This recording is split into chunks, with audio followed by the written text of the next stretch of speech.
मुसीबतों का सामना करने के बाद मिली, आसान नहीं था नए भारत का इस तरह बनना जैसा उसको आज आप देखते हैं। हमारा देश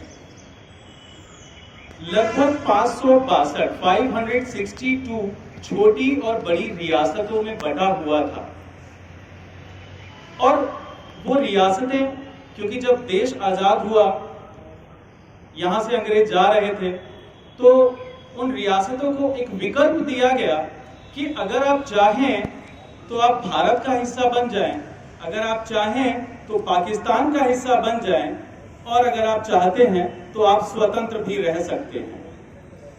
ऐसे में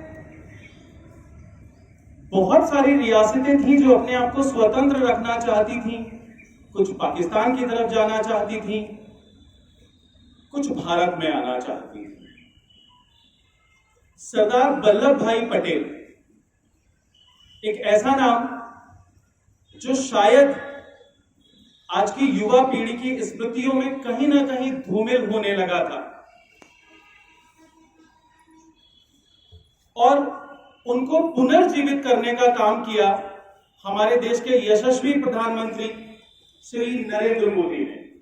उन्हीं की प्रेरणा से 31 अक्टूबर 2014 से सरदार वल्लभ भाई पटेल के जन्मदिन को हम राष्ट्रीय एकता दिवस के रूप में मनाते आ रहे हैं। और इसी क्रम में आज सरदार वल्लभ भाई पटेल का 146वां जन्मदिन हम यहां साथ मना रहे हैं।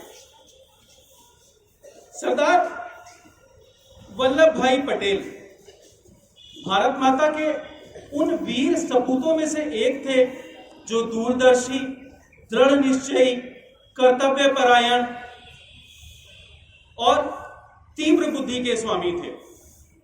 उन्हीं के प्रयासों की वजह से हम एक अखंड, अभिन्न और मजबूत भारत में खड़े हैं।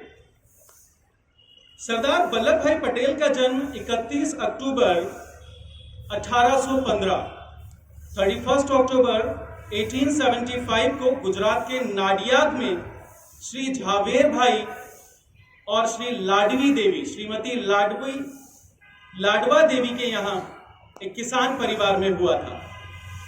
वल्लभ भाई पटेल की प्रारंभिक शिक्षा दीक्षा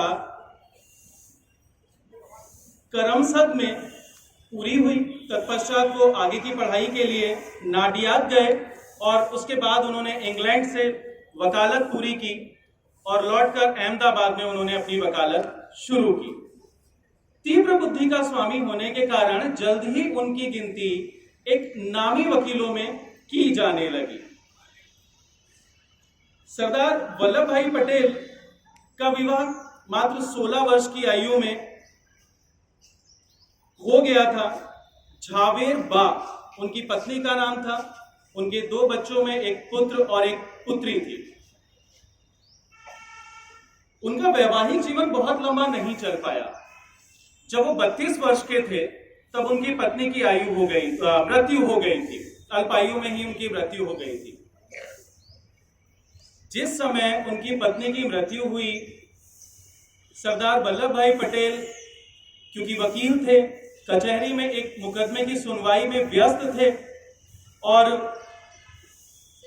उनको तार मिला। कार्यवाही के बीच में ही किसी ने उनको सूचना दी, पर्ची पर लिख के दिया कि आपकी पत्नी की मृत्यु हो गई है। किसी बीमारी के कारण उनका ऑपरेशन चल रहा था अस्पताल में। सरदार वल्लभ भाई पटेल ने उस पर्ची को मोड़ा और जेब में रख लिया। उन्होंने किसी को कुछ नहीं बताया। जिरह चलती रही, मुकदमा जीत गए।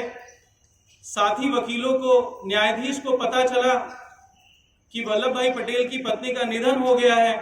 उन्होंने बुलाया, जानकारी लेनी चाहिए। सो सरदार पटेल ने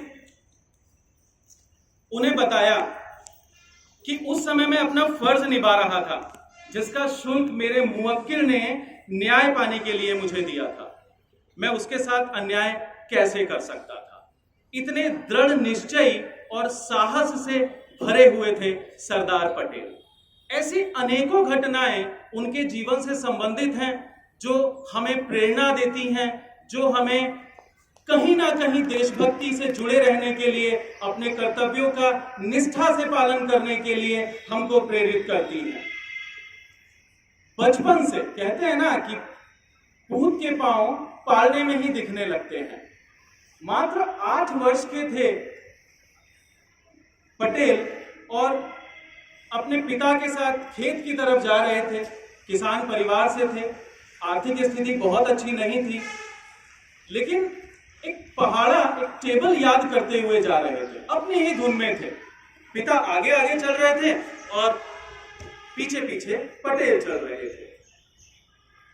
पटेल को पैर में कांटा लग गया, पिता आगे बढ़ते रहे। पिता ने थोड़ी देर बाद देखा कि पटेल के पहाड़े याद करने की आवाज तो आ ही नहीं रही है।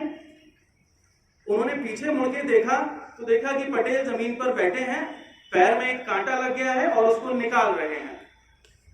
पिता वापस आए, बोले बेटा तुम्हारे पैर में कांटा लग गया है, खून बह रहा है। वो दृढ़ता से खड़े हुए बोले पिताजी कुछ नहीं हुआ है, कांटा है, निकल जाएगा, निकाल दिया है। लेकिन इसके साथ ही देखने वाली बात यह थी कि उनके पैर से खून बह रहा था, निरंतर तेज खून बह रहा था और वो कतई विस्मृत नहीं हुए। पिता ने देखा, पास से एक पेड़ से पत्ता तोड़कर उसका अर्क लगा दिया, खून बंद हो गया। वहीं से उनके पिता को समझ आना शुरू हो गया था कि इसके अंदर सहनशीलता कूट कूट कर भरी हुई है। ऐसे तमाम किस्से हमें प्रेरित करते हैं। अगर हम अपने इन महापुरुषों के बारे में पढ़ें, उनके बारे में जानकारी लें। क्या आप जानते हैं कि पटेल को सरदार पटेल क्यों कहना शुरू किया गया? सरदार वल्लभ भाई पटेल। ये कहानी जुड़ी है बारडोली सत्याग्रह से। गांधी जी ने अनेक सत्याग्रह चलाए जिसमें सरदार वल्लभ भाई पटेल उनके साथ रहे। बारडोली जो एक जगह है गुजरात में, 1928 में 1928 में वहां पर किसानों की आर्थिक स्थिति खराब होने के कारण और सरकार के टैक्स में 30% तक वृद्धि कर देने के कारण लोग तिलमिला गए थे। किसानों की स्थिति बहुत खराब थी। उनके साथ एक नेता निकल के आया और उसने उनके पक्ष में सरकार के खिलाफ लड़ाई लड़ी। सरकार ने बहुत प्रयास किए उस सत्याग्रह को दबाने के, कुचलने के, लेकिन जो सामने खड़ा था वो कोई मामूली व्यक्ति नहीं था। निरंतर प्रयास किए, कठिन परिश्रम किया और अंत में विजय पाई। सरकार को मजबूर होना पड़ा टैक्स वृद्धि वापस लेने के लिए और उसी समय से वल्लभ भाई पटेल को सरदार की उपाधि दे दी गई। तब से उन्हें सरदार वल्लभ भाई पटेल के नाम से जाना जाने लगा। आजादी के पहले, अभी मैंने आपको बताया कि देश छोटी छोटी रियासतों में बटा था, आसान काम नहीं था।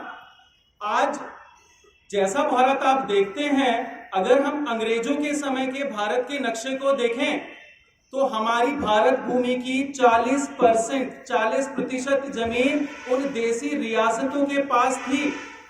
उसको देश में जोड़ना आसान काम नहीं था, क्योंकि उन्हें छूट दी गई थी कि आप जहां चाहें वहां सम्मिलित हो सकते हैं, स्वतंत्र रह सकते हैं, पाकिस्तान में जा सकते हैं, हिंदुस्तान में आ सकते हैं। लेकिन सरदार पटेल ने अपनी दूरदर्शिता से, चतुराई से, दृढ़ संकल्प की बदौलत इन रियासतों का भारत में विलय कराया और नए स्वतंत्र देश में राष्ट्रीय एकता के प्रति उनकी प्रतिबद्धता संपूर्ण और अडिग थी और इसीलिए उन्हें भारत का लौह पुरुष कहा जाता है।